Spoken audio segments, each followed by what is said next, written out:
నమస్తే, welcome to our channel. నేను సమ్రీన్. కవి, రచయిత, పరిశోధకుడు, సంపాదకుడు, వక్త, నటుడు, వ్యాఖ్యాత. ఈరోజు మనతో ప్రముఖ పల్లేర రామ్మోహన్ రావు గారు ఉన్నారు. వారితో భాగవతం గురించి ముఖ్యాంశాలు తెలుసుకుందాం, వారితో మాట్లాడదాం. నమస్తే సార్. నమస్తే అండి. విద్యార్థులను తీర్చిదిద్దడానికి గురువు పాత్ర ఏంటి? దాని గురించి మీరు ఏం చెప్తారు? మంచిదండి. భాగవతం చదువు గురించి, గురు శిష్యుల అనుబంధం గురించి చాలా విషయాలు ప్రస్తావించింది.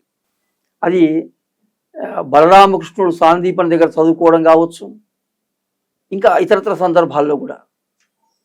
ఇప్పుడు మనము హిరణ్యకశిపుని దగ్గరకు వద్దాం. హిరణ్యకశిపుని కొడుకు ప్రహ్లాదుడు. ప్రహ్లాదుడు పుట్టుకతోటే భక్తుడు ఆయన. అయితే హిరణ్యకశిపునికి ఇది నచ్చడం లేదు. ప్రహ్లాదుడు ఉండేటువంటి వాతావరణం వేరు, ఆయన ధోరణి వేరు, ఆయన ఆలోచన వేరు, ఆయన ప్రవర్తన వేరు. హిరణ్యకశిపునికి ఇదంతా గందరగోళంగా ఉంది. ఇదేమిట్రా, నా కొడుకు అంతా ఇట్లా అయోమయంగా అయిపోతున్నాడు, వీడు ఏం చేయాలి అర్థం కాలేదు ఆయన అని ఒకరోజు పిలుచుకున్నాడు. ప్రహ్లాదుడిని పిలుచుకొని తన తొడపైన కూర్చోబెట్టుకున్నాడు. పెట్టుకొని మంచిగా లాలిస్తూ ఒక మాట అన్నాడు. చాలా గొప్ప తండ్రి అండి ప్రహ్లాదుని తండ్రి హిరణ్యకశిపుడు. ఆయన రాజు, రాక్షస రాజు, అదంతా ఒక కోణం. కానీ గొప్ప తండ్రి ఆయన. అది కూడా ఆ కోణం కూడా మనం చూడాలి, రాక్షసుడు అనే కోణమే కాకుండా. అయితే కూర్చోబెట్టుకొని ఒక తండ్రిగా ఏమన్నాడంటే, నాయన చదువుకోవాలి, నాయన చదువుకోకుంటే ఎట్లా, ఎందుకు చదువుకోవాలి, ఏమవుతుంది చదువుకోకుంటే చెప్పాడు. చదువని వాడజ్ఞుండగు చదివిన సద్వివేక చతురత గలుగున్ చదువగ వలయును జనులకు చదివించద ఆర్యులొద్ద చదువుము తండ్రి. అలా చదువుకోవాలి, చదువుకోకపోతే అజ్ఞానం అయిపోతాడు రా వాడు. మరి చదువుకుంటే ఏమవుతుంది నాన్న? సద్వివేక చతురత గలుగున్. చదువుకుంటే ఏది మంచి, ఏది చెడు, ఏది చెయ్యాలి, ఏది చెయ్యొద్దు, ఇవన్నీ తెలుస్తాయి. కనుక మరి ఎవరు చదువుకోవాలి ఆయన? నేను రాజు కొడుకును కదా, నేను చదువుకుంటే సరిపోతుందా అంటే కాదు. చాలా గొప్ప మాట అన్నాడు. చదువగ వలయును జనులకు. అందరూ చదువుకోవాలి. చూడండి ఎంత గొప్ప మాట. నువ్వు రాజు కొడుకు కనుక నువ్వు మాత్రమే చదువుకోరా, మిగతా వాళ్ళు వద్దనలేదండి. ఇవాళ ప్రభుత్వాలు అందరికీ విద్య, అందరిది బాధ్యత అంటున్నారు కదా. ఈ అందరికీ విద్య అనేది ఆనాడు కూడా ఉన్నది, ఇది కొత్త విషయం కాదు. అందరూ చదువుకోవాలి. మరి ఎవరి దగ్గర? ఆర్యులొద్ద. చాలా మేధావులు, పూజ్యులు, గౌరవనీయులు, శాస్త్ర జ్ఞానం తెలిసినటువంటి వాళ్ళ దగ్గర నేను చదివిస్తాను, చదువుకో అన్నాడు.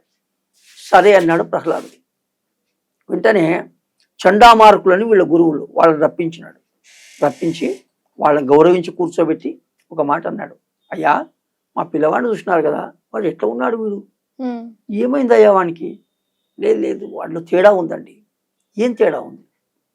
అంధ ప్రక్రియ నుండు వాడు పలుకండు అస్మత్ ప్రతాప క్రియా గంధంబు ఇంచుకలేదు. మీరు గురువుల్ కారుణ్య చిత్తుల్ మనోబంధుల్ మాన్యులు మాకు పెద్దలు.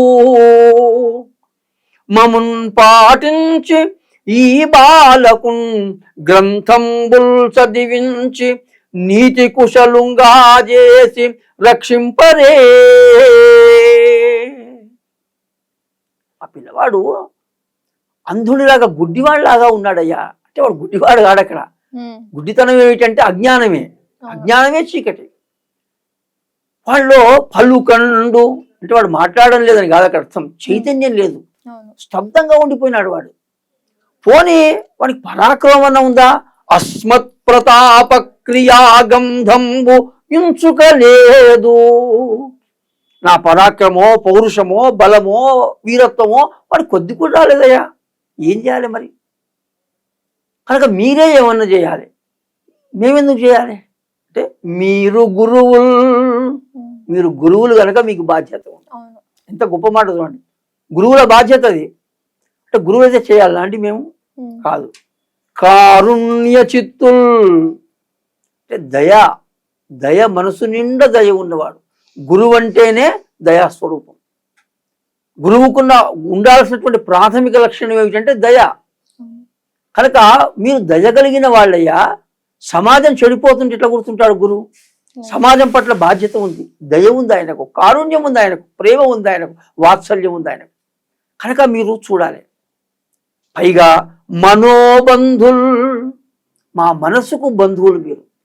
ప్రపంచంలో బంధుత్వాలు అంటాం, రిలేషన్షిప్ అంటాం కదండి. ఆ రిలేషన్షిప్ 2 రకాలుగా ఉంటుంది. ఒకటి శారీరక బంధుత్వం, అంటే ఇప్పుడు మనకు అమ్మ, నాన్న, మామ, అత్త, తాత, ఇవన్నీ శారీరక బంధాలు, జన్మ వల్ల కలిగిన బంధాలు. రెండవది ఏమిటి? మనోబంధాలు, అంటే మన మనసుకు దగ్గరైన వాళ్ళు. ప్రపంచంలో మన బంధువులు కాని వాళ్ళు కూడా చాలా మంది మన మనసుకు దగ్గరైతారు, చాలా ఆత్మీయులుగా ఉంటారు మనతో.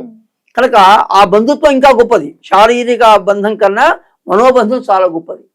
కనుక గురువుకు సమాజం ఉండేటువంటి గౌరవం ఏమిటి, అనుబంధం ఏమిటంటే మనోబంధం.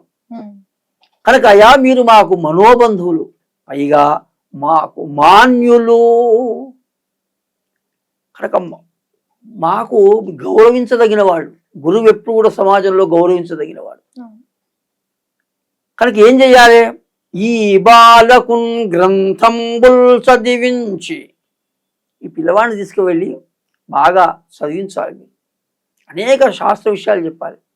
చేసి నీతి కుశలుంగా చేసి వీనికి నీతి బాగా నేర్పాలి,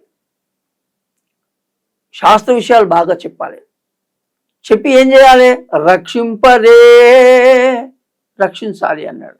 ఎవరిని రక్షించాలి అంటే ప్రహ్లాదుని రక్షించాలి. పైకి చూస్తే రక్షించాల్సింది ప్రహ్లాదుని. కానీ అసలు అర్థం ఏంటి? ఒకవేళ శాస్త్రం చెప్పి, నీతి చెప్పి, జ్ఞానం చెప్పి వీడిని కాపాడితే వీడి ద్వారా సమాజం కూడా కాపాడబడుతుంది. ఎందుకంటే వీడు రేపు ప్రభువు, వీడికి ఏం తెలియకుండా వాడు సమాజాన్ని భ్రష్టు పట్టిస్తాడు. కనుక చదువుకున్న వాడి వల్ల చదువుకున్న వాడే కాదు, సమాజం కూడా రక్షించబడుతుంది. అది మనం గమనించాలి. అయితే ఈ మరి చదువుకోవడం ఎవరి నుంచి వస్తుంది? మనకు విద్య ఎవరి నుంచి వస్తుంది? జ్ఞానం ఎవరి నుంచి అందుతుంది అంటే గురువు నుంచి. అందుకు గురువు యొక్క ప్రాధాన్యం ఏమిటో, గురువు యొక్క బాధ్యత ఏమిటో, గురువు ఎట్లా ఉండాలో, గురువు ఏం చేయాలో భాగవతం చాలా స్పష్టంగా చెప్పింది. కనుక మీరు గురువులు, దయ ఉన్నవాళ్ళు, దయ ఉండాలి మీకు. దయ లేకుంటే వాడు గురువే కాడు. తరువాత మా మనసుకు దగ్గరైన వాళ్ళు కనుక ఈ విద్యార్థి చాలా అజ్ఞానంతో ఉన్నాడు, వీడిని ఎట్లాగన్నా మీరు కాపాడి వాణ్ణి రక్షించి, వాని ద్వారా నా జాతిని రక్షించి ఈ లోకాన్ని రక్షించాలి అని హిరణ్యకశిపుడు అంటాడు. నిజంగా భాగవతంలో ఈ ఘట్టం చూస్తే మనకి ఏమనిపిస్తుందంటే 2-3 రకాలుగా మనం దీన్ని విశ్లేషించుకోవచ్చు. ఇప్పుడు మీరు అన్నారు చదువు గురించి, గురువు గురించి అని. గురువు, చదువులో గురువు ఉంటాడు. వాస్తవంగా విద్య అనేది గురు శిష్యుల మధ్య జరిగేటువంటిది. ఆచార్య పూర్వరూపం అంతేవాశ్చుత్తర రూపం విద్యా సంధి ప్రవచనగుం సంధానం ఇత్యధి విద్యం అన్నది ఉపనిషత్తు. కనుక గురువు శిష్యుడు ఇద్దరు విద్యకు సంబంధం. కానీ ఇంకో 3వ వాళ్ళు కూడా ఉంటారు. వాళ్ళు ఎవరంటే తల్లిదండ్రులు. కనుక విద్యకు ఈ 3 కోణాలు. ఒకరు విద్యార్థి, గురువు, తల్లిదండ్రులు. కనుక భాగవతంలో ఈ ఘట్టంలో తెలుసుకోవాల్సింది ఏమిటంటే ఒక తండ్రిగా తన బాధ్యత చేసినాడు ఇక్కడ హిరణ్యకశిపుడు. గురువు మీ ఇష్టం అండి కాదు, మీరు మాకు దగ్గర వాళ్ళయ్యా అని తన కొడుకును పట్టించుకున్నాడు, గురువును గౌరవించినాడు, గురువును వేడుకున్నాడు. తన విద్యార్థి ద్వారా తన జాతి, తన సమాజం, తన రాజ్యం అంతా కూడా విజ్ఞానమయమై, ఆనందమయమై శోభిల్లాలని కోరినాడు. కనుక ఈ విధంగా గురువు యొక్క ప్రాధాన్యత తెలుసుకున్నప్పుడు గురువులు కూడా చైతన్యవంతులై తమ బాధ్యతను తెలుసుకొని సమాజంలో తమ విద్యుక్త ధర్మాన్ని వాళ్ళు నిర్వర్తిస్తే సమాజం అంతా విజ్ఞానమయమై శాంతి సుఖాలతో విలసిల్లుతుంది. ఇది భాగవతం మనకు చెప్తున్న సందేశం. గురువు విద్యార్థి మధ్య ఉన్న బంధాన్ని చాలా మంచిగా చెప్పారు మీ మాటల్లో. మళ్ళీ ఇంకొకసారి కలుద్దాం.